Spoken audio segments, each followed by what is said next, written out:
शरद पवारांचे म्हणणे खरे करून दाखवले. विकास लवांडेंवरील हल्ल्यानंतर सुषमा अंधारेंची पहिली प्रतिक्रिया, दानवेंकडून निषेध. राष्ट्रवादी काँग्रेस शरद पवार गटाचे प्रवक्ते विकास लवांडे यांच्यावर स्वतःला वारकरी महाराज म्हणणाऱ्या संग्राम भंडारे यांच्याकडून शाईफेक हल्ला केल्याची घटना घडली. यावेळी आपणास धमकी देण्यात आल्याचं लवांडे यांनी म्हटलंय आणि या शाईफेकीचा व्हिडिओ समोर आला असून तो सध्या सोशल मीडियावर मोठ्या प्रमाणात व्हायरल झालाय. त्यानंतर शाईफेक करणारे संग्राम भंडारे, अक्षय कांचन यांच्यासह 10 ते 12 जणांवर गुन्हा दाखल करण्यात आला आहे. दुसरीकडे या घटनेवरून राजकीय वातावरण चांगलंच तापलेलं आहे. मंत्री नितेश राणे, आमदार संग्राम जगताप यांनी संग्राम भंडारेंचं समर्थन केले, तर महाविकास आघाडीतील नेत्यांनी या घटनेचा निषेध नोंदवला आहे. सुषमा अंधारे यांनी विकास लवांडे यांचं अभिनंदन केलंय. सुषमा अंधारे यांनी ट्विट करून विकास लवांडे यांच्यावर झालेल्या हल्ल्यामुळे शरद पवारांचे वक्तव्य सत्य असल्याचं उघड झाल्याचं म्हटलंय. सुषमा अंधारे यांनी म्हटलंय की कामक्रोध मोहमत्सर यापासून संत संप्रदाय प्रचंड लांब असतो. संत तुकोबाराय, संत ज्ञानेश्वर यांचा सांप्रत समाजाने अतोनात छळ केला, मात्र उपरोक्त संतांनी कधी कोणाचे अहित चिंतले नाही. माणूस विकारमुक्त झाला पाहिजे यासाठी ते कायम सम्यक विचार मांडत राहिले. आज आपल्यासोबत जे काही आळंदीत घडले हा एका अर्थाने आपला विजय आहे, कारण वारकरी संप्रदायाच्या नावाखाली झालेली घुसखोरी आणि ज्यांना वारकरी संप्रदायाचा नेमका विचार कळला नाही अशा नकली लोकांचे बुरखे पाडण्यात आपण यशस्वी झालो आहोत, असं सुषमा अंधारे यांनी म्हटलंय. आज विकास लवांडे यांच्या संबंधाने जे काही घडलं ते एका अर्थाने विकास लवांडे जे म्हणणं इतक्या दिवसांपासून मांडत होते त्याला पुष्टी देणारं आहे.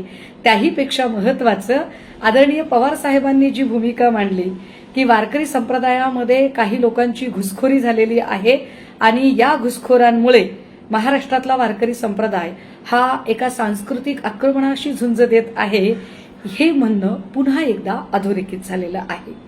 अर्थात या सगळ्या म्हणण्यावर काही तर्कसंगत उत्तरं देण्यापेक्षा संग्राम जगताप सारख्या लोकांनी पुन्हा एकदा अशा घुसखोरांचं समर्थन केलं, हे काही फार विशेष नाही.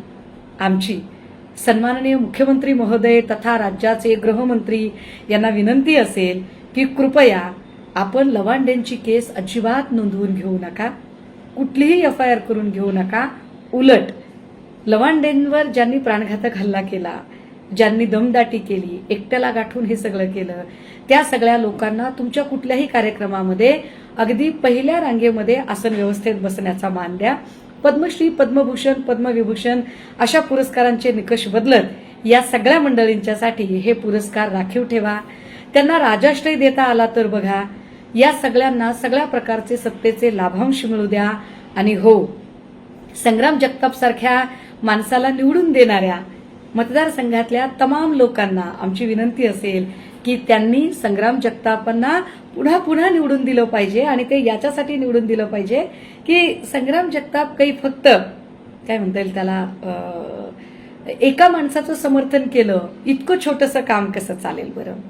संग्राम जगतापांनी अगदी प्रत्येकाला झोडून काढलं पाहिजे. कुठल्याही प्रकारची शांतता नांदणार नाही याची काळजी संग्राम जगताप सारख्या लोकांनी समाजात दुही पसरवण्याची काळजी घेतली पाहिजे.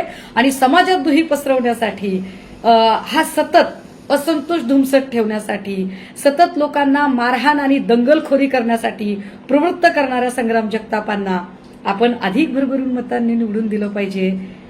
हे असंच केलं पाहिजे. का? कारण बंद डोळे, बंद ओठ, बंद त्या पापण्यात आज प्रिय मी खरी प्रीत पाहिली तुझ्यात. आपण कुठलाही निषेध नोंदवू नये. आपण शांत बसावं. Bureau report, SPN Marathi, Mumbai.